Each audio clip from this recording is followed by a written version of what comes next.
आज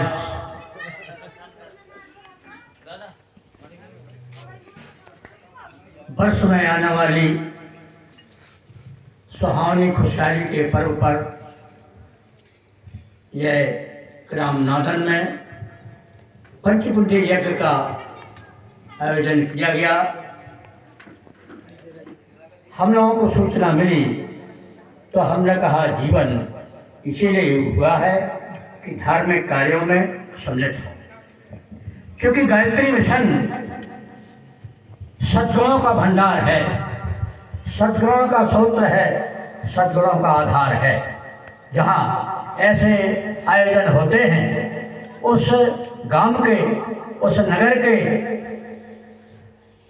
सत्पुरुष वंदनीय हैं, माताएं सद्गुणी हैं, अपने अपने कर्मों में लगी हुई ऐसे आयोजनों में सहयोग करते हुए अपने जीवन को धन्य बनाती। मैं उनको बहुत बहुत बधाई देता हूँ और कामना करता हूँ कि उनका वैभव दैहिक दैविक भौतिक के तापों से मुक्त हो। और महाकाल से प्रार्थना है कि आप तो ऐसे देव हैं कि जो थोड़ा भी तप आपके सामने करता है उसको बहुत कुछ दे देते हैं। कोई भी आदमी दुखी ना रहे, ऐसी भी मेरी उस आराध्य देव महादेव जी से प्रार्थना है कि सबको समृद्ध बनाए, संगठित बनाए, सुसंपन्न बनाए, सद्गुणों से मुक्त, सद्गुणों से युक्त और दुर्गुणों से मुक्ति दिलाए। दूसरी माँ हमारी गायत्री माँ हैं, जिन्होंने अपने जीवन को धन्य बनाने के लिए ऐसे संकल्प लिए हैं और अपना जीवन उस हित में लगाया है, अंशदान भी दिया है, उनकी साधना भी की है और ऐसे आयोजनों में पहुँच करके अपना जीवन समय देते हैं। वो भी वास्तव में बहुत ही धन्य है। और मैं इस अपने क्षेत्रीय टोली को बहुत बहुत बधाई देता हूँ। इतना अच्छा यज्ञ, इतनी सुव्यवस्था के अनुसार वेद मंत्रों का गायन करते हुए, वादन करते हुए इस महायज्ञ का समापन किया। वास्तव में कहने के लिए है हरिद्वार से टोली आई है, लेकिन अगर हमारी यही टोली कहीं अन्यत्र यज्ञ कराने के लिए जाती है तो पीछे नहीं रहती। वेद मंत्र, भाषा, उनकी लय, उनका सद्भाव उनके साथ रहता है, वाद्य मंत्रों के साथ रहता है। मैं बहुत बहुत बधाई देता हूँ कि मुझे भी इस अवस्था में आज गायत्री माँ की कृपा है कि मैं लगता है कि मैं हर जगह जाऊँ और हर समय अपना समय दूँ। और मैं अपनी टोली एवं गायत्री परिजनों से मेरा अनुरोध है कि जहाँ कहीं भी कमी आए, जहाँ कहीं भी किसी की कमजोरी हो, मुझे आह्वान किया जाए, मैं उसमें सहयोग करूँगा वॉलंटियर के रूप से और प्रज्ञा परिजन के रूप से। मेरा आप सब लोगों के लिए सद्भावना है और मैं आप सब लोगों को बहुत बहुत बधाई देता हूँ। मैं बहुत वर्षों के बाद ग्राम नादन में आया हूँ, कम से कम 50 वर्ष से ऊपर होगा जब मैं आया था।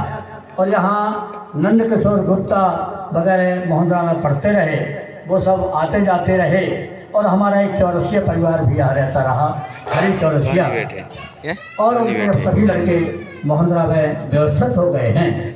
शायद एक लड़का यहाँ रहता है, उसकी बहू, वो कहीं ख़त्म हो गया था जब पहले, तो वो भी गायत्री परिवार से जुड़े हुए हैं और अपना थोड़ा बहुत काम करते हैं।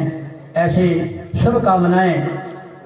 मैं तो ये सोचता हूँ कि इस मिशन जैसा मिशन संसार में बहुत से मिशन हैं, बहुत से रास्ते हैं, बहुत से संप्रदाय हैं, लेकिन इसमें ऐसे विचार, ऐसे भाव प्रकट किए जाते हैं कि मनुष्य को देवता बनाया जाता है।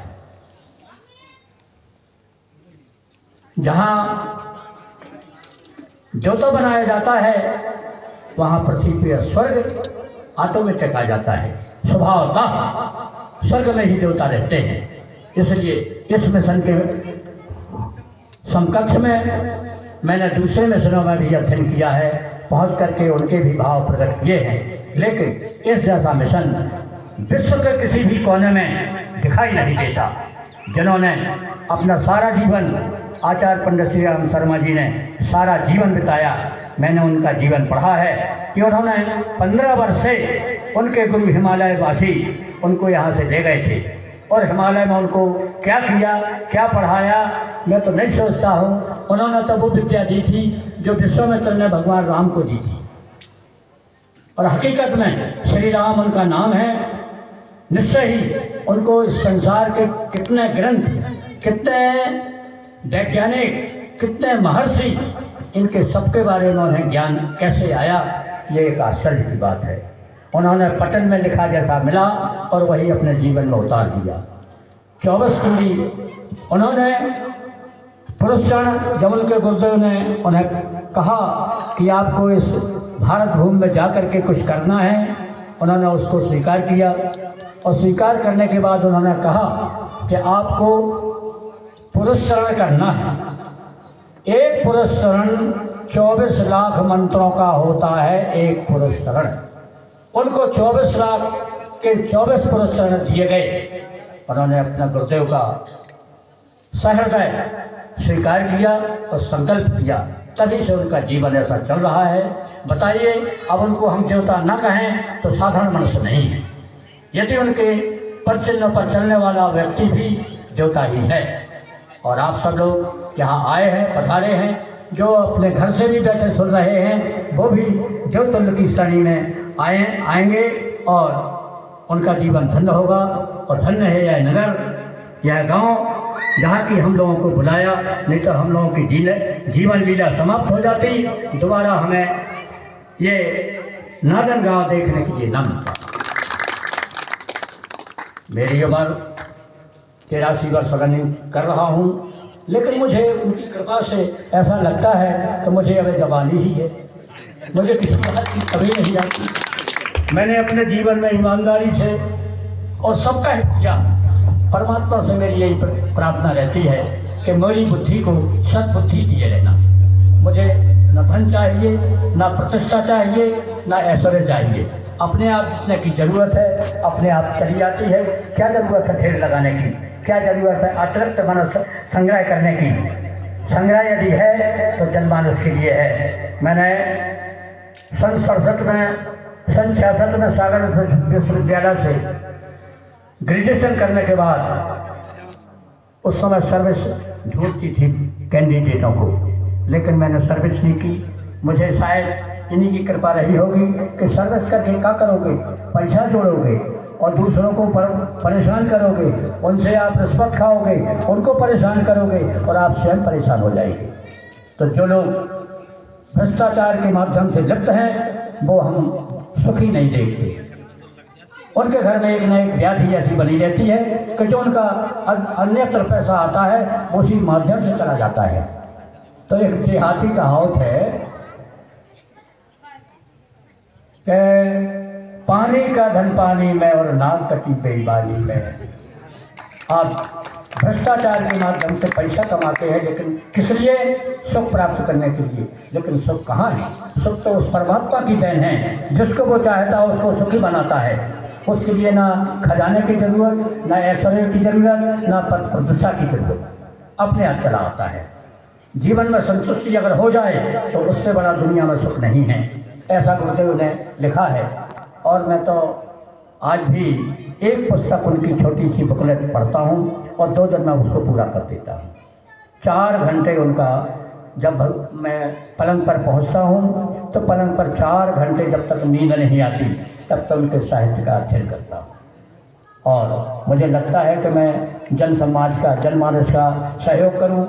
और छोटी सी क्षमता है, छोटी सी गृहस्थी है, लेकिन फिर भी मुझे लगता है कि मैं वहाँ पहुँचूँ और अपने सद्भाव प्रकट करूँ। इन्हीं शब्दों के साथ तो मैं आई हुई हमारी क्षेत्रीय टोली को बहुत बहुत बधाई, धन्यवाद। आप सब लोग आए, यज्ञों में भाग लिया और यज्ञ में भाग लेने हुए अपना जीवन धन्य बनाया। हमें भी अवसर दिया आपको कृतार्थ होने के लिए। इन्हीं शब्दों के साथ मैं आपको बधाई देता हूँ। जय हिंद, जय भारत। बोले राष्ट्रपति महाकाल की। यज्ञ वही श्रेष्ठ कर्म। हमारे बीच बापू जी ने यज्ञ और मनुष्य के संबंध में कितना गहरा स्थान बताया।